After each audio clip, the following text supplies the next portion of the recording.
But I would like to now move to vaccines. That's the challenge now. And I recall reading one of your reports on AIDS, and you said, "I will never retire until we have a vaccine." We still don't have a vaccine for AIDS. Ebola took 5 years.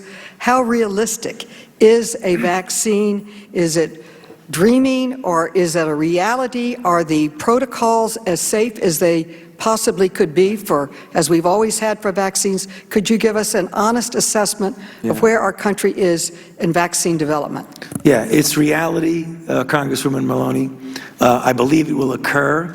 I think the difference between HIV and coronavirus is so different that I don't think you can compare them, because the body does not make a very good immune response against HIV, so it would make vaccine development very difficult, whereas the body does make a robust immune response against coronavirus, which tells us that I believe that we can get to that goal. I know to some people this seems like it is so fast that there might be compromising of safety and in scientific integrity, and I can tell you that is absolutely not the case.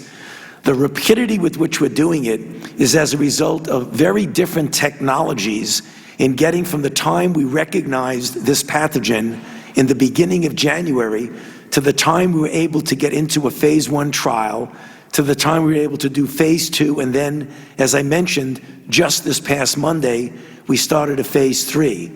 That was not reckless rushing. That was technology and doing things in a way that does not compromise any of the steps. So I believe that it is realistic, as I mentioned in my opening statement, that the early data from the phase 1 trial shows that this candidate, and I'm sure other candidates will do it also. This is not the only vaccine. There are more than one. There are about a dozen, 5 or 6 that the federal government is actively involved with, is going into phase 3 trials over the next few months, as I mentioned, one of which is already in. The response that was induced was really quite favorable. And as I've said often, and I'll repeat it for the record now, there's never a guarantee that you're going to get a safe and effective vaccine. But from everything we've seen now in the animal data as well as the early human data, we feel cautiously optimistic that we will have a vaccine by the end of this year and as we go into 2021. So I don't think it's dreaming, Congresswoman. I believe it's a reality and will be shown to be a reality.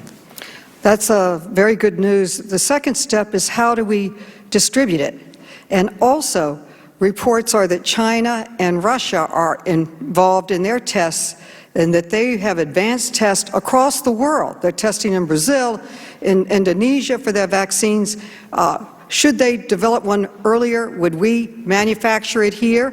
When we develop it, how do we plan to distribute it? We also have to think about the world, because if we don't cure it in the world, then we haven't cured it too. So the steps forward after the vaccine's developed. Sure, there are a couple of questions there. I'll try to answer them quickly, Congresswoman.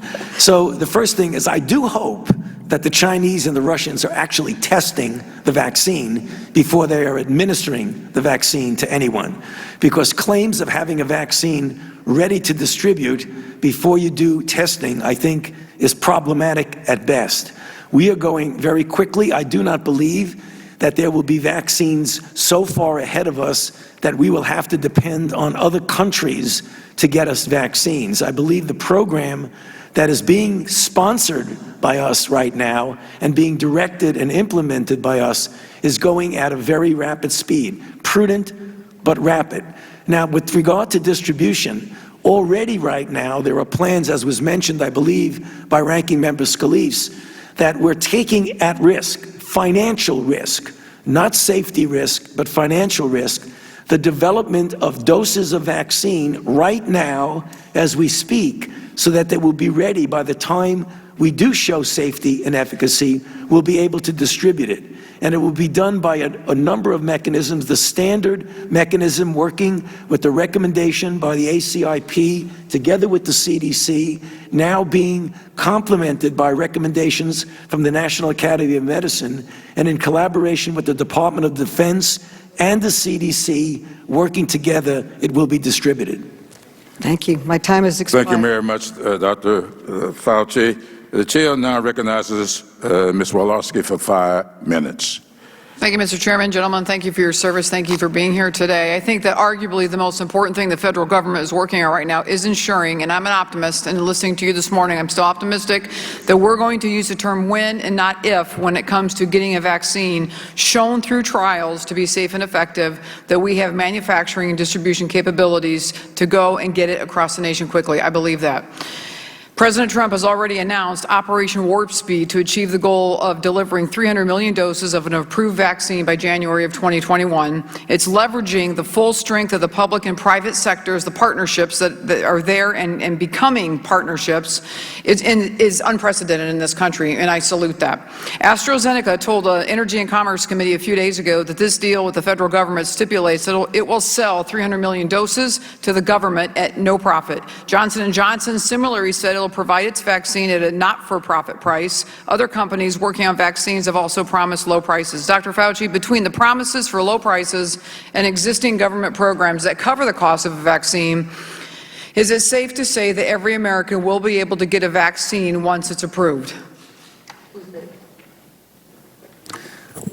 Given what you've mentioned, which I agree with, the promises of the company about hundreds of millions of doses, I believe ultimately over a period of time in 2021, if we have, and I think we will have, a safe and effective vaccine, that Americans will be able to get it. I don't think that they will have everybody getting it immediately in the beginning. It probably will be phased in, and that's the reason why we have the committees to do the prioritization of who should get it first. But ultimately, within a reasonable period of time, the plans now allow for any American who needs a vaccine to get it within the year 2021. Right, and that is the plan. Right. Staying on the topic of vaccines, Dr. Fauci, it's my understanding that Operation Warp Speed enabled clinical trials for the most promising vaccine candidates to be run simultaneously, which will get a vaccine to the market much faster than normal.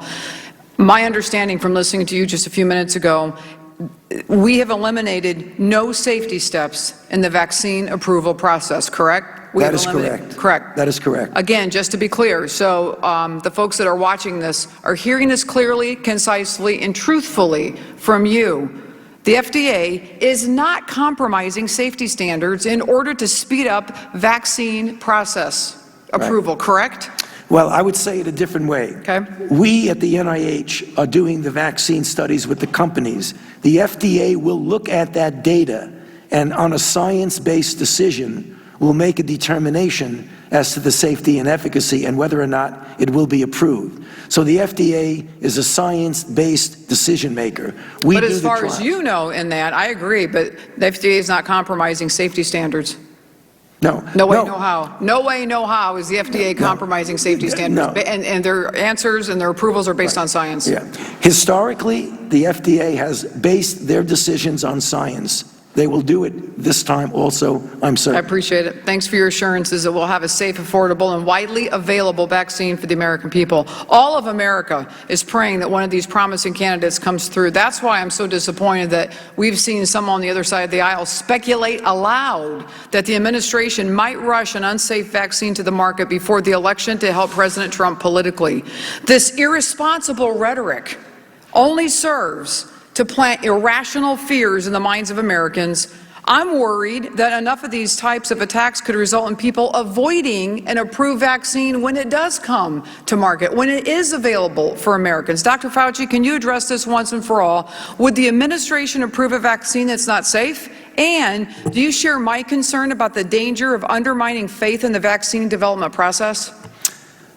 The Commissioner of FDA, Dr. Stephen Hahn, has assured me and has spoken publicly that he would make sure any decision on the part of the FDA will be based on sound scientific data proving the safety and the efficacy. He's told me that, and he's been very public about that.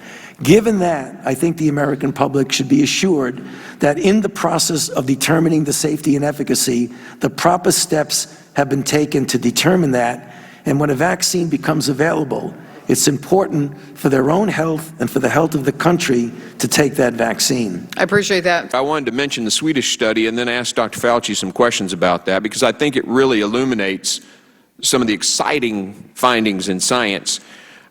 T cells are a type of white blood cell. They regulate immune response. The Swedish study found that many people with mild asymptomatic COVID demonstrate so-called T-cell immunity to the coronavirus. The study further found that twice as many who tested positive for antibodies had T-cell immunity. So we know there are tons of people out there with immunity that we aren't testing.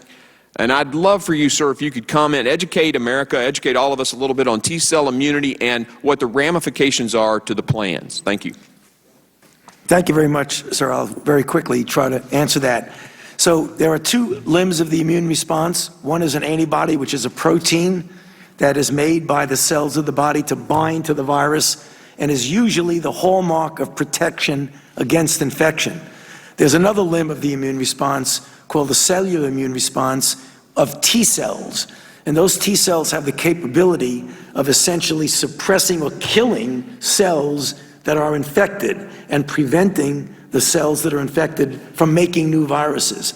So there are two parts of it. Even though one is generally felt to be protecting against the initial infection, the other is an important complementary. And you're right, the Swedes came out with a paper, and also a paper from NIH grantees from La Jolla just came out in the journal Cell, showing the same thing, that in individuals who were infected and recovered, they had T-cell responses, but importantly, there was T-cell reactively also detected in non-exposed individuals, which means that maybe there's some memory from other coronaviruses that are benign cold viruses that you were exposed to that might, and I say might, explain why some people, even children, might be protected, that they had exposure that's not measured in antibody, but measured by T cells. This is work that we really need to pursue. We're just at the cusp of understanding the importance of this type of response in COVID-19. Thank you.